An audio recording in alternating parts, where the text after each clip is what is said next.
বিশ্ব শান্তি প্রতিষ্ঠায় বাংলাদেশি সেনারা দৃষ্টান্ত, জাতিসংঘ শান্তি দিবসের আলোচনায় প্রধানমন্ত্রী প্রচেষ্টা অব্যাহত রাখার আহ্বান। অবৈধ সম্পদের মালিকদের বিরুদ্ধে কোমর বেঁধে নেমেছে দুদক। স্ত্রী সন্তান সহ সাবেক আইজিপি বেনজিরকে ৯ জুন তলব। নির্বাচনে ব্যর্থ বিএনপির আন্দোলন লিফলেট বিতরণে পৌঁছেছে বললেন কাদের। সরকারের বিরুদ্ধে প্রতিরোধ গড়ে তোলার আহ্বান ফখরুলের।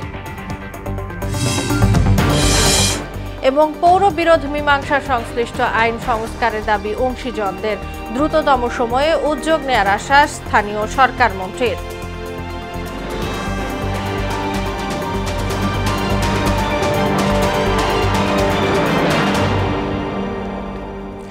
আসসালামু আলাইকুম, সবাইকে মোহনা সংবাদে স্বাগত। শুনছিলেন শিরোনাম, সঙ্গে আছি তাসনুভা বিনতে তাহের। এবার বিস্তারিত। যুদ্ধের পেছনে ব্যয় না করে সেই অর্থ মানবতার কল্যাণে কাজে লাগানোর আহ্বান জানিয়ে আলোচনার মাধ্যমে সংঘাত বন্ধের পথ খোঁজার তাগিদ দিয়েছেন প্রধানমন্ত্রী শেখ হাসিনা। বঙ্গবন্ধু আন্তর্জাতিক সম্মেলন কেন্দ্রে জাতিসংঘ শান্তিরক্ষী দিবসের অনুষ্ঠানে বিশ্ব সম্প্রদায়ের উদ্দেশ্যে এসব কথা বলেন তিনি। বিশ্ব শান্তি প্রতিষ্ঠায় বাংলাদেশের সেনারা অনুকরণীয় দৃষ্টান্ত স্থাপন করেছে উল্লেখ করে এই প্রচেষ্টা অব্যাহত রাখার আহ্বান জানান প্রধানমন্ত্রী। নাসির উদ্দিনের রিপোর্ট। জীবনের ঝুঁকি ও সেবার ব্রত নিয়ে পেশাদারিত্বের সঙ্গে বিশ্বের ৪৩টি দেশে শান্তি প্রতিষ্ঠা করেছে বাংলাদেশের শান্তিরক্ষীরা। সফলতার সঙ্গে শেষ হয়েছে ৬৩টি জাতিসংঘ মিশন। বর্তমানে ১৩টি দেশে ৬,০৯২ জন শান্তিরক্ষী বিভিন্ন মিশনে নিয়োজিত আছেন, যার মধ্যে ৪৯৩ জন নারী। জাতিসংঘ শান্তিরক্ষা মিশনে এ পর্যন্ত ১৬৮ জন বাংলাদেশি শহীদ হয়েছেন। এর মধ্যে ১৩১ জন সেনা, ৪ জন নৌ ও ৯ জন বিমান বাহিনীর সদস্য। এছাড়া বাংলাদেশ পুলিশের আছে ২৪ জন সদস্য। আহতের সংখ্যা ২৫২ জন। বর্তমানে ৯টি জাতিসংঘ শান্তিরক্ষা মিশনে নিয়োজিত আছেন বাংলাদেশি সদস্যরা। আন্তর্জাতিক জাতিসংঘ শান্তিরক্ষী দিবস উপলক্ষে আয়োজিত অনুষ্ঠানে যোগ দেন প্রধানমন্ত্রী শেখ হাসিনা। দায়িত্ব পালনকালে আহত ৩ জন শান্তিরক্ষীকে সম্মাননা প্রদান করেন তিনি। সংঘাতপূর্ণ এলাকায় শান্তি ফেরাতে বাংলাদেশি শান্তিরক্ষীদের অবদান তুলে ধরেন প্রধানমন্ত্রী। বাংলাদেশ আজ বিশ্বের অন্যতম বৃহৎ শান্তিরক্ষী প্রেরণকারী দেশ এবং সক্রিয় অংশগ্রহণকারী হিসেবে অত্যন্ত সুনাম ও গৌরবের সাথে কাজ করে চলছে। অপরাধের ধরন পাল্টে যাওয়ায় শান্তিরক্ষীদের জন্য আধুনিক প্রশিক্ষণের ব্যবস্থা করা হয়েছে বলে জানান তিনি। বাংলাদেশি শান্তিরক্ষীগণ যাতে বিশ্বের সবচেয়ে চ্যালেঞ্জিং এবং বিপজ্জনক অঞ্চলসমূহে সৃষ্ট পরিস্থিতি মোকাবেলা করতে পারে, সেজন্য তাদের সময়োপযোগী প্রশিক্ষণ দিয়ে প্রস্তুত রাখা হয়েছে। যুদ্ধ বিগ্রহে বিশ্ব মানবতা, বিশেষ করে নারী ও শিশুদের ক্ষতি উল্লেখ করে শেখ হাসিনা বলেন, সংঘাত কখনো মানুষের জন্য কল্যাণ বয়ে আনতে পারে না। যারা অস্ত্র তৈরি এবং অস্ত্র প্রতিযোগিতায় এত অর্থ ব্যয় করছে, তাদের কাছে আমার আহ্বান, আমরা শান্তির কথা বলি কিন্তু সংঘাতে লিপ্ত হই কেন? এই যে অর্থ ব্যয় হচ্ছে, এই অর্থ যদি শিক্ষার ব্যবস্থা, চিকিৎসার ব্যবস্থা করা হতো, তাহলে এই পৃথিবীতে মানুষ সুন্দরভাবে বাঁচতে পারত। পরে অনুষ্ঠানস্থল থেকে বিশ্বের বিভিন্ন প্রান্তে কর্মরত শান্তিরক্ষীদের সঙ্গে ভিডিও কনফারেন্সে কথা বলেন প্রধানমন্ত্রী শেখ হাসিনা। নাসির উদ্দিন, মোহনা সংবাদ, ঢাকা। ঘূর্ণিঝড় রিমাল তাণ্ডবে লন্ডভন্ড উপকূলের বিস্তীর্ণ জনপদ। মঙ্গলবার পর্যন্ত প্রাণহানি বেড়ে হয়েছে ২০ জন। ঝড়ের তাণ্ডবে খুলনা ও বরিশাল বিভাগে প্রায় ২০ লাখ মানুষ ক্ষতিগ্রস্ত হয়েছে। দুই বিভাগের ২৬৩টি স্থানে বিধ্বস্ত হয়েছে বেড়ি বাঁধের ৪১ কিলোমিটার এলাকা। মঙ্গলবার বিকেল পর্যন্ত সুন্দরবনের বিভিন্ন স্থান থেকে ৩৯টি মৃত হরিণ উদ্ধার করেছে বন বিভাগ। প্রতিনিধিদের তথ্যে আরও জানাচ্ছেন জেসমিন আলম।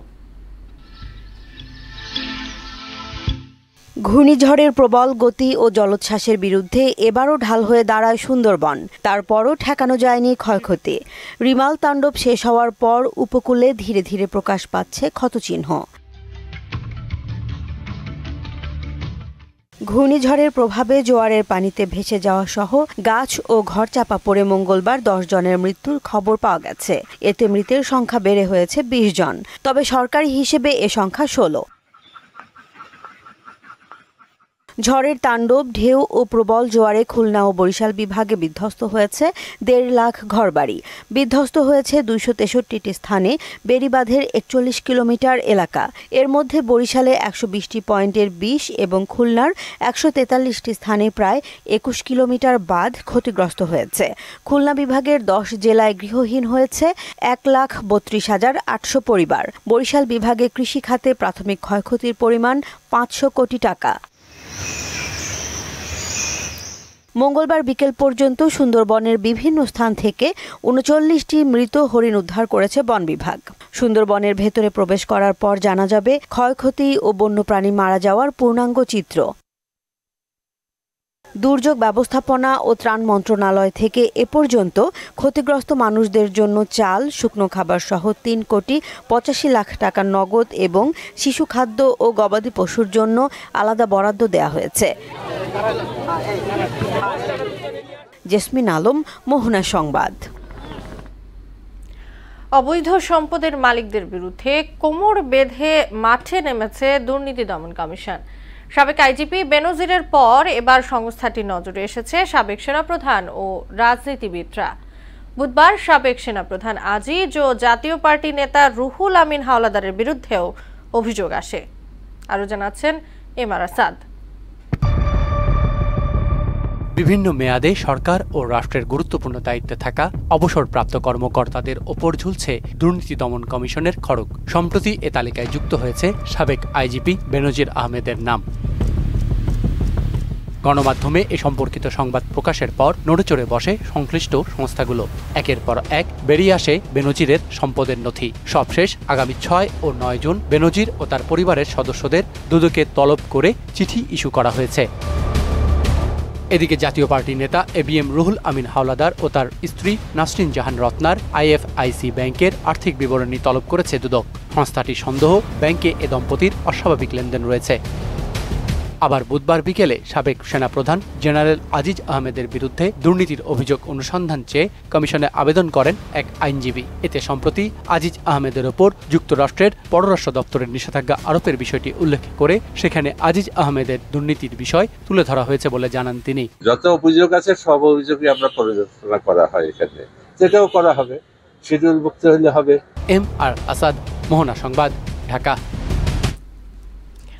পুলিশের সাবেক আইজি বেনজির আহমেদ ও স্ত্রী সন্তানের নামে বিদেশে কোনো সম্পদ আছে কিনা তার খোঁজ করছে দুর্নীতি দমন কমিশন। এ নিয়ে অর্থ পাচার ঠেকাতে নীতিমালা প্রণয়ন ও সমন্বয়কের দায়িত্ব পালনকারী সংস্থা বাংলাদেশ ফিনান্সিয়াল ইন্টেলিজেন্স ইউনিট BFIU-কে চিঠি দিয়েছে দুদক। বিভিন্ন সংস্থা থেকে পাওয়া তথ্য মতে এখন পর্যন্ত বেনজির পরিবারের 621 বিঘা জমি, 19টি কোম্পানির শেয়ার, গুলশানে 4টি ফ্ল্যাট, 30 লাখ টাকার সঞ্চয়পত্র, 33টি ব্যাংক এবং 3টি বিও হিসাবের খোঁজ পেয়েছে দুদক। আদালতের আদেশে যা জব্দ ও অবরুদ্ধ করা হয়েছে।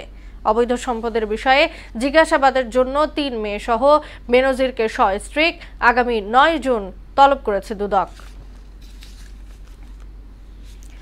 দুর্যোগপূর্ণ আবহাওয়া ও নানা ষড়যন্ত্রের মধ্যেও তৃতীয় ধাপের উপজেলা নির্বাচন শান্তিপূর্ণ হয়েছে বলে মন্তব্য করেছেন আওয়ামী লীগের সাধারণ সম্পাদক, সড়ক পরিবহন ও সেতুমন্ত্রী ওবায়দুল কাদের।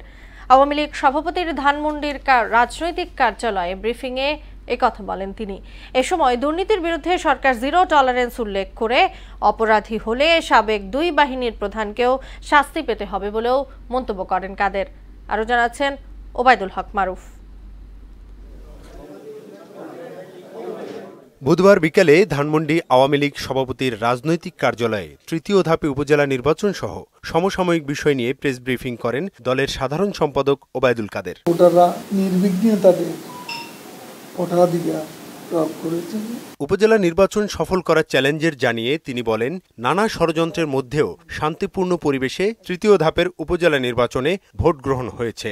অনেক জায়গা ঘরবাড়ি পড়ে গেছে, রাস্তাঘাট নষ্ট হয়ে গেছে।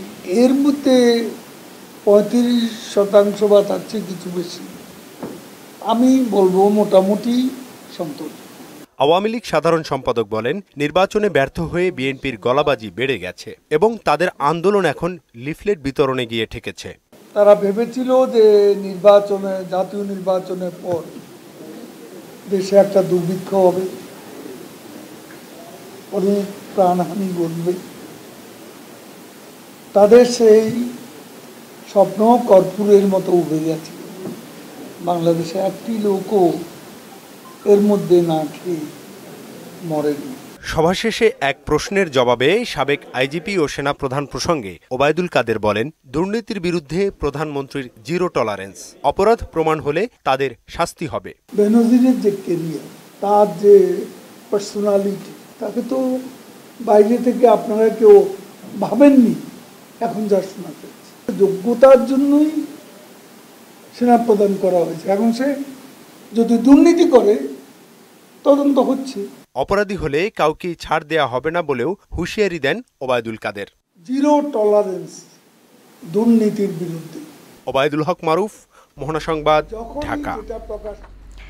দেশমাতৃকার স্বার্থে ভয় ভীতি উপেক্ষা করে সবাইকে সরকারের বিরুদ্ধে প্রতিরোধ গড়ে তোলার আহ্বান জানিয়েছেন বিএনপির মহাসচিব মির্জা ফখরুল ইসলাম আলমগীর। আর দেশ মহাসংকটে আছে মন্তব্য করে আন্দোলনের মাধ্যমে সরকারকে পরাজিত করার প্রত্যয় জানান বিএনপির সিনিয়র নেতারা। রাজধানীর ইঞ্জিনিয়ারিং ইনস্টিটিউট মিলনায়তনে এক আলোচনায় এসব কথা বলেন তারা। আরও জানাচ্ছেন হুমায়ুন কবির। দলের প্রতিষ্ঠাতা ও সাবেক রাষ্ট্রপতি জিয়াউর রহমানের ৪৩তম মৃত্যুবার্ষিকী উপলক্ষে রাজধানীর ইঞ্জিনিয়ারিং ইনস্টিটিউট মিলনায়তনে আলোচনা সভার আয়োজন করে বিএনপি। এতে অংশ নেন দলটির অঙ্গ সহযোগী সংগঠনের নেতাকর্মীরা। মুক্তিযুদ্ধে জিয়াউর রহমানের অবদান তুলে ধরে মানুষের অধিকার আদায়ে আন্দোলনে সবাইকে রাজপথে নেমে আসার আহ্বান জানান বিএনপির সিনিয়র নেতারা। যেভাবে আপনারা ঐক্যবদ্ধ হয়েছেন, নেতা যখন কর্মসূচি দেবেন, এইবারই আমরা শেষ খেলাটা খেলতে চাই। আমরা জিয়ার আদর্শের ধারী, সেই পতাকা বহন করে ইনশাআল্লাহ আবার জনগণের সমর্থন নিয়ে রাষ্ট্র ক্ষমতায় যাব। এই দেশটা কিন্তু রাহুল কাছে চলে যাচ্ছে, এই দেশটাকে গিলে ফেলার চেষ্টা করা হচ্ছে। এই দেশের মানুষের গণতন্ত্র নস্যাৎ করে দিয়েছে। আমরা শান্তিপূর্ণ নিয়মতান্ত্রিক প্রক্রিয়ায় অপসারিত করে এদেশের জনগণের সরকার ইনশাআল্লাহ পুনরায় কায়েম করব। এই সময় বিএনপি মহাসচিব মির্জা ফখরুল ইসলাম আলমগীর সরকারের সমালোচনা করে বলেন, নিরপেক্ষ সরকারের অধীনে নির্বাচন হলে আওয়ামী লীগ ১০ ভাগের বেশি আসন পাবে না। জনগণের সিদ্ধান্ত নিক, তাদের ভোটের অধিকারটুকু নিশ্চিত করুন, সেই ব্যবস্থা করুন। সেটা আপনারা পারবেন না, সে নিরপেক্ষ সরকার করতে পারবে। তারা জানে যে যদি নিরপেক্ষ নির্বাচন হয় তারা 10%ও আসন পাবে না। ভয়ভীতি উপেক্ষা করে সবাইকে ঐক্যবদ্ধভাবে রাজপথে নেমে আসার আহ্বান জানান বিএনপি মহাসচিব। এমন একটা প্রতিরোধ করে তুলি যে এই ভয়াবহ দানব। হুমায়ুন কবির, মোহনা সংবাদ, ঢাকা।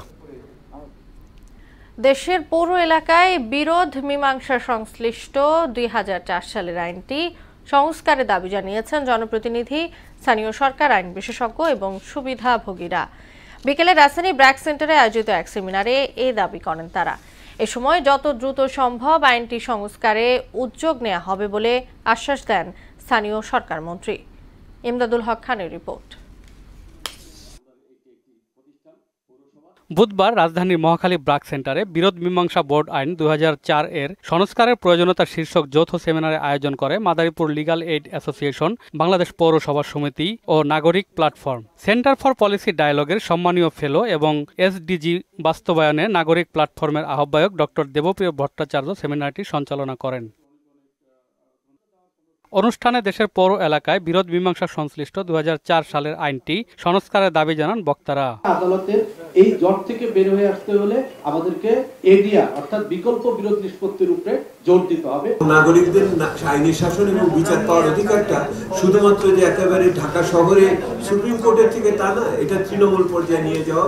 গ্রাম আদালতের এখতিয়ার ৩ লাখ টাকা উত্তীর্ণের পথে থাকলেও পৌর বোর্ড আইনের মাধ্যমে বিরোধ নিষ্পত্তি এখনো ২৫,০০০ টাকা সীমাবদ্ধ বলে জানান তারা। আইনগতটা বৃদ্ধি থাকলে এটি বাস্তবায়নে কিভাবে করা সম্ভব? আমরা তো প্রতিনিয়তই আমরা কিন্তু বিরোধ মীমাংসা করছি, কিন্তু সেটা আইনসম্মত না। সেমিনারে প্রধান অতিথির বক্তব্যে স্থানীয় সরকার, পল্লী উন্নয়ন ও সমবায় মন্ত্রী তাজুল ইসলাম বলেন, কোনো আইনের সংস্কার করতে হলে 13টি ধাপ পার হতে হয়, তবে যত দ্রুত সম্ভব এই আইনটি সংস্কারে উদ্যোগ নেওয়া হবে। 13টি স্তরে কিন্তু প্রতিটি আইন করার সময় আমাদের পক্ষ থেকে বিষয় বিশ্লেষণ করা হয়। যেমন আমার পর্যায়ে আমার মন্ত্রণালয় থেকে ইনিশিয়েটিভ নেওয়া হলো, এরপরে দিয়ে সেখানে আইন মন্ত্রণালয়ের সাথে কথা বলা হলো, এরপর দিয়ে আবার আমরা এটা ক্যাবিনেটে প্রেরণ করলাম। গ্রামীণ আদালতের বিচারকদের প্রশিক্ষণে ব্যবস্থা নেওয়া হয়েছে জানিয়ে তিনি বলেন ৪৫,০০০ জনপ্রতিনিধিকে আদালত পরিচালনার প্রশিক্ষণ দেওয়া হয়েছে। যারা বিচারক হবেন, বিচারক তারা হচ্ছেন যে আমাদের চেয়ারম্যান সাহেব হচ্ছেন। আমি মন্ত্রী হওয়ার পরে আমি দেখেছি যে সে ৩,০০০ লোকের বছরে ট্রেনিং দেওয়া হয়। ৩৩০০ লোক প্রথমবার আমি পেলাম। এখন এই বছর আমরা ট্রেনিং দিতে সক্ষম হয়েছি। বিরোধ মীমাংসা আইনটি কি নামে হবে তা নিয়েও সরকার কাজ করছে বলে জানান মন্ত্রী। বিরোধ মীমাংসা এটার নামটা কি হবে, যেমন ভিলেজ কোর্ট, এটা কি মিউনিসিপ্যালিটি কোর্ট হবে? এমদাদুল হক খান, মহানগর সংবাদ, ঢাকা। উপজেলা পরিষদের তৃতীয় ধাপের নির্বাচন প্রথম ও দ্বিতীয় ধাপের মতোই শান্তিপূর্ণ হয়েছে বলে জানিয়েছেন প্রধান নির্বাচন কমিশনার কাজী হাবিবুল আউয়াল। বিকেলে ব্রিফিংয়ে তিনি একথা জানান। প্রশাসন ও আইন শৃঙ্খলা বাহিনীর দায়িত্বশীলতার ফলেই এমন সুষ্ঠু ও অবাধ নির্বাচন হয়েছে বলেও মত দেন তিনি। জানান তৃতীয় ধাপের নির্বাচনে ৩৫% মতো ভোট পড়েছে। অ্যাসিস্ট্যান্ট প্রিজাইডিং অফিসার তিনি একজন শিক্ষক হয়ে তিনি অবৈধভাবে ব্যালট পেপারে সিল দিচ্ছিলেন। সেটি দেখা হওয়া মাত্রই জিনিসটি আইনশৃঙ্খলা রক্ষাকারী বাহিনীকে অবহিত করা হয়েছে, তাদেরকে গ্রেপ্তার করা হয়েছে। তো এইভাবে আজকে মোটামুটি সারাদিন ভর যে নির্বাচন হয়েছে এটা সন্তোষজনক ছিল। একটি বিষয় হয়তো আপনারা জানতে চাইবেন উপস্থিতি কেমন ছিল।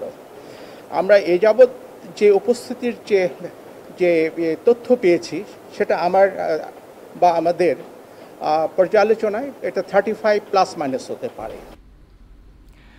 দেশের মানুষের নিত্যপণ্যের চাহিদা অনেকটাই পূরণ করছে সুপার শপ স্বপ্ন। ৬২ জেলায় ৪৮১টি আউটলেটের মাধ্যমে পণ্য বিক্রি করছে তারা। এবার স্বপ্নকে আরও মানুষের দোরগোড়ায় পৌঁছে দিতে কাজ চলছে বলে জানালেন প্রতিষ্ঠানটির ব্যবস্থাপনা পরিচালক সাব্বির হাসান নাসির।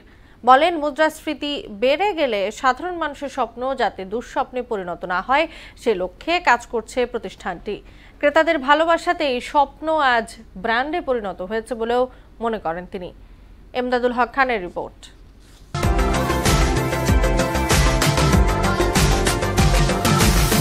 দেশের প্রায় ১ কোটি মানুষের নিত্যপণ্যের চাহিদা পূরণ করছে সুপার শপ স্বপ্ন। স্বপ্নকে মানুষের দোরগোড়ায় পৌঁছে দিতে নানা উদ্যোগ নিয়েছেন প্রতিষ্ঠানটির ব্যবস্থাপনা পরিচালক। প্রপার একটা ফাইন্যান্সিং স্ট্রাকচারের মাধ্যমে লাভজনক হয় সেটার জন্যে ঠিকঠাক জায়গাতে কথাবার্তা বলা। এর অর্থ হচ্ছে ফাইন্যান্সিয়াল ইনস্টিটিউশনস অথবা ইনভেস্টর যারা আছে তাদেরকে আগ্রহী করে তোলা। পণ্যের গুণগত মান নিশ্চিত করতে নিজস্ব ল্যাবরেটরির পাশাপাশি নানাভাবে পরীক্ষা নিরীক্ষার ব্যবস্থা করা হয় বলে জানান তিনি। পণ্যের মান আমাদের সবচেয়ে বড় কোয়ালিটি অ্যাসুরেন্স টিম আছে বাংলাদেশে। আমাদের একমাত্র ল্যাবরেটরি আছে। স্বপ্ন একমাত্র হ্যাসাব সার্টিফাইড রিটেলার বাংলাদেশে। স্বপ্ন সাউথ ইস্ট এশিয়ার মধ্যে একমাত্র গ্লোবাল গ্যাপ সার্টিফাইড। তিনি আরও জানান পণ্যের মান নিয়ে ক্রেতাদের কোনো অভিযোগ পেলেই সাথে সাথে ব্যবস্থা নেয় স্বপ্ন কর্তৃপক্ষ। আমরা যা করি সাধারণত যখন কমপ্লেন্ট আসে সংশ্লিষ্ট ডিপার্টমেন্টকে সাথে সাথে জানানো হয়, সংশ্লিষ্ট সাথে সাথে জানানো হয়। যদি আমরা দেখি যে সে এমন কিছু করেছে যেটা স্বপ্নের পলিসি বা ভ্যালুজের থেকে বেশ দূরে এবং তাকে কারেকশন করার কোনো সুযোগ নেই, আমরা তখন তাকে রিপ্লেস করি। মধ্যস্বত্বভোগীদের অবস্থান কমিয়ে কৃষক ও ক্রেতাদের মধ্যে সুসম্পর্ক গড়তে নানা উদ্যোগ নেওয়া হয়েছে বলেও জানান সাব্বির হাসান নাসির। কৃষকের সাথে আমাদের সংযোগ আরও বাড়বে যাতে করে মধ্যস্বত্বভোগীর অবস্থান কমে যায় এবং কৃষকের সাথে ক্রেতার সংযোগটা আরও স্ট্রং হয়। ক্রেতাদের ভালোবাসাতে স্বপ্ন দেশের একটি প্রতিষ্ঠিত ব্র্যান্ডে পরিণত হয়েছে। মানুষের এই আস্থা ধরে রাখতে নিরলসভাবে কাজ করছে স্বপ্ন। ক্রেতারাই আমাদেরকে যা বানানো পারছে, নাম্বার 1 ব্র্যান্ড বা বাংলাদেশের সব ব্র্যান্ডের মধ্যে প্রথম 10টা ব্র্যান্ডের একটা বলে আর কি। এগুলো মূল কারণ আমার মনে হয় যে ক্রেতা। এমদাদুল হক খান, মহানগর সংবাদ, ঢাকা। শেষ করব মহানগর সংবাদ। যাবার আগে শিরোনামগুলো জানিয়ে দিচ্ছি আবার একবার।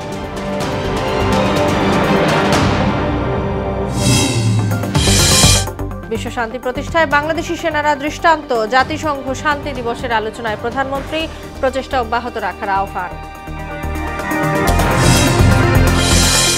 অবৈধ সম্পদের মালিকদের বিরুদ্ধে কোমর বেঁধে নেমেছে দুদক। স্ত্রী সন্তান সহ সাবেক আইজিপি বেনজিরকে 9 জুন তলব। নির্বাচনে ব্যর্থ বিএনপির আন্দোলন লিফলেট বিতরণে পৌঁছেছে বললেন কাদের। সরকারের বিরুদ্ধে প্রতিরোধ গড়ে তোলার আহ্বান ফখরুলের। এবং পৌর বিরোধ মীমাংসা সংশ্লিষ্ট আইন সংস্কারের দাবি অংশীজনদের। দ্রুততম সময়ে উদ্যোগ নেওয়ার আশ্বাস স্থানীয় সরকার মন্ত্রীর। এই ছিল মোহনা সংবাদে। পরবর্তী সংবাদ রাত 12টায়। এছাড়া মোহনার সবশেষ খবর জানতে ভিজিট করুন www.mohana.tv। সংবাদ দেখতে পারেন ফেসবুক ও ইউটিউবেও। এতক্ষণ সঙ্গে থাকার জন্য সবাইকে ধন্যবাদ।